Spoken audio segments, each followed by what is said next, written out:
This tutorial will show you how to create an ePub digital book using Pages. You may know Pages as a word processing application, but another great feature it has is the ability to easily create ePub digital books that can be downloaded to an iPad, iPod Touch, or iPhone and read as a digital book using the iBooks app. This is a good tool for teachers who can easily turn their lesson plans into ePub digital books and then distribute them directly to their students or post them on the AASB K-12 iTunes U site. Your digital book can be simple or complex, but it offers a wonderful new way to go beyond static text and communicate information incorporating compelling and engaging multimedia-rich technology right in the book pages.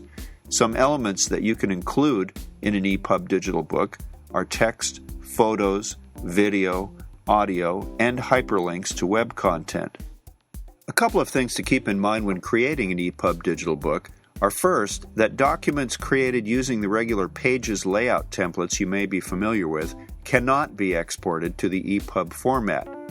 Pages requires specific paragraph styles to be followed to successfully export an ePub digital book.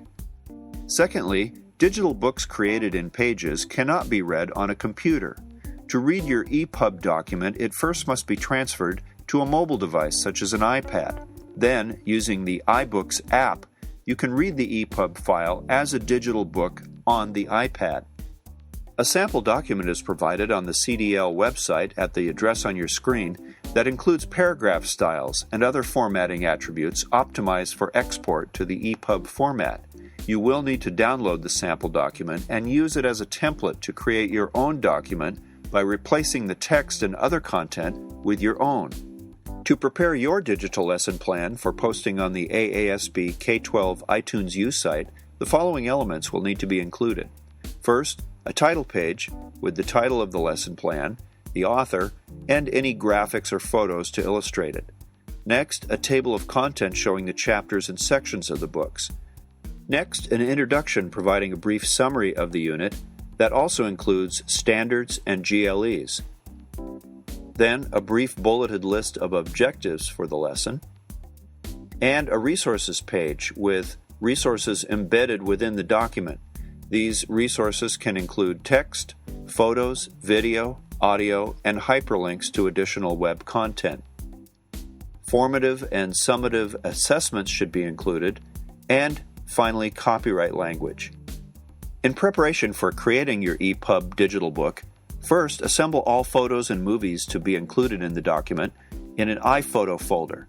The content in this folder can be accessed from your Pages document using the Media button located on the top bar. Next, download and open the sample ePub document from the CDL website. It includes the paragraph styles and other formatting attributes that are optimized for Pages to export to the ePub format. You will need this document because it contains paragraph styles that are not in a regular Pages document. Once you've downloaded and opened the sample document, open the Styles drawer by clicking on the View button on the top bar at left. This accesses the menu of ePub paragraph styles. When your document is exported as an ePub file, you have the option of making the first page the book cover. This book cover is also turned into a thumbnail image that is used as the icon for your book in the iBooks library. To personalize the cover, highlight the title text and type in the title of your lesson plan. Then, highlight the author text and type in your name. Next, click on the Media button to select a new cover photo from the iPhoto file folder you made earlier. Drag and drop the photo you've selected on top of the existing cover photo to replace it.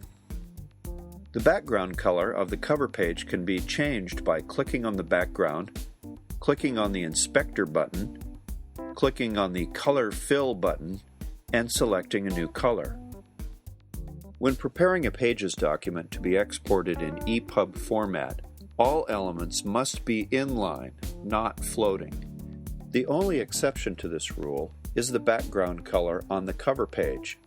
It is the only floating element that will remain intact when the file is exported in the ePub format.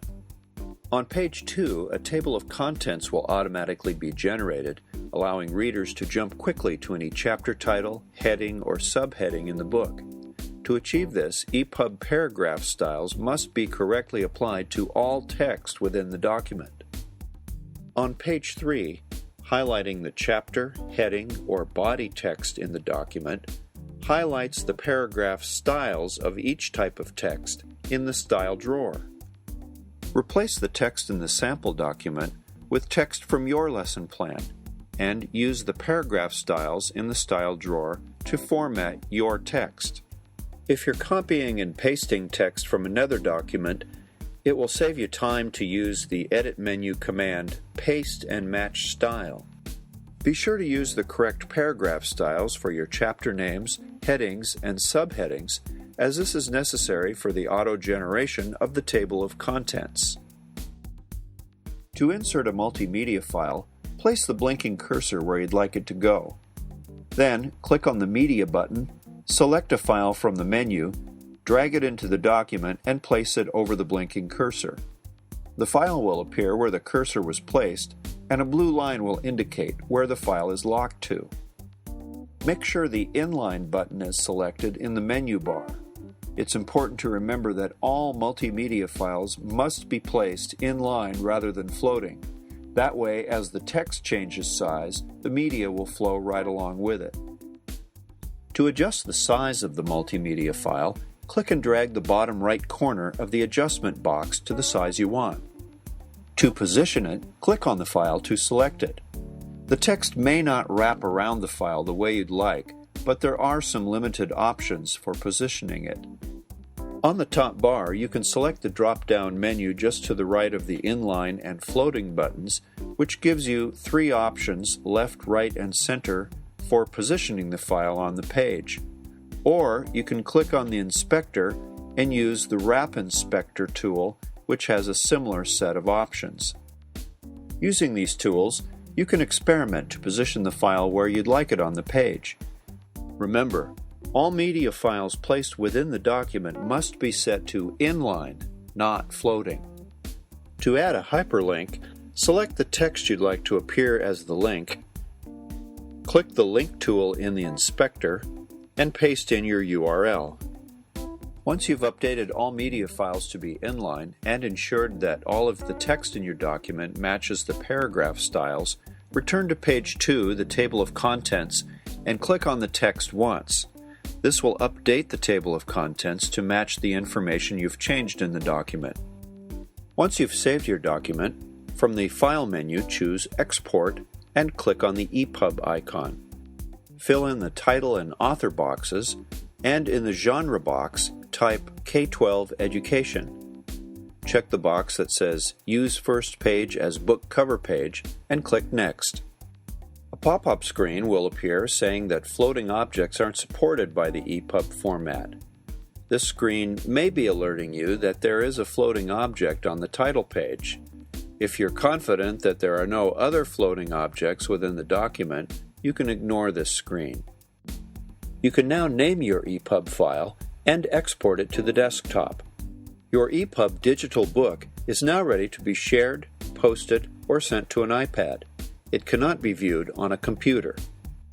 To transfer the ePub file to an iPad, open iTunes and drag the file into the iTunes library area. When the iPad is synced, the ePub book will be copied onto the device. Your ePub digital book can then be viewed using the iBooks app. Check the layout of the ePub digital book on the iPad to see that the text and graphics are formatted correctly in both the landscape and portrait orientations. Colors and layout in the ePub file may not be identical to those in its Pages counterpart. Make any necessary adjustments to the Pages file, re-export the corrected file as an ePub document, sync it with the iPad through iTunes, and recheck the formatting. Repeat these steps until you're satisfied with how the formatting of your digital book appears on the iPad. You are now part of education's digital publishing revolution.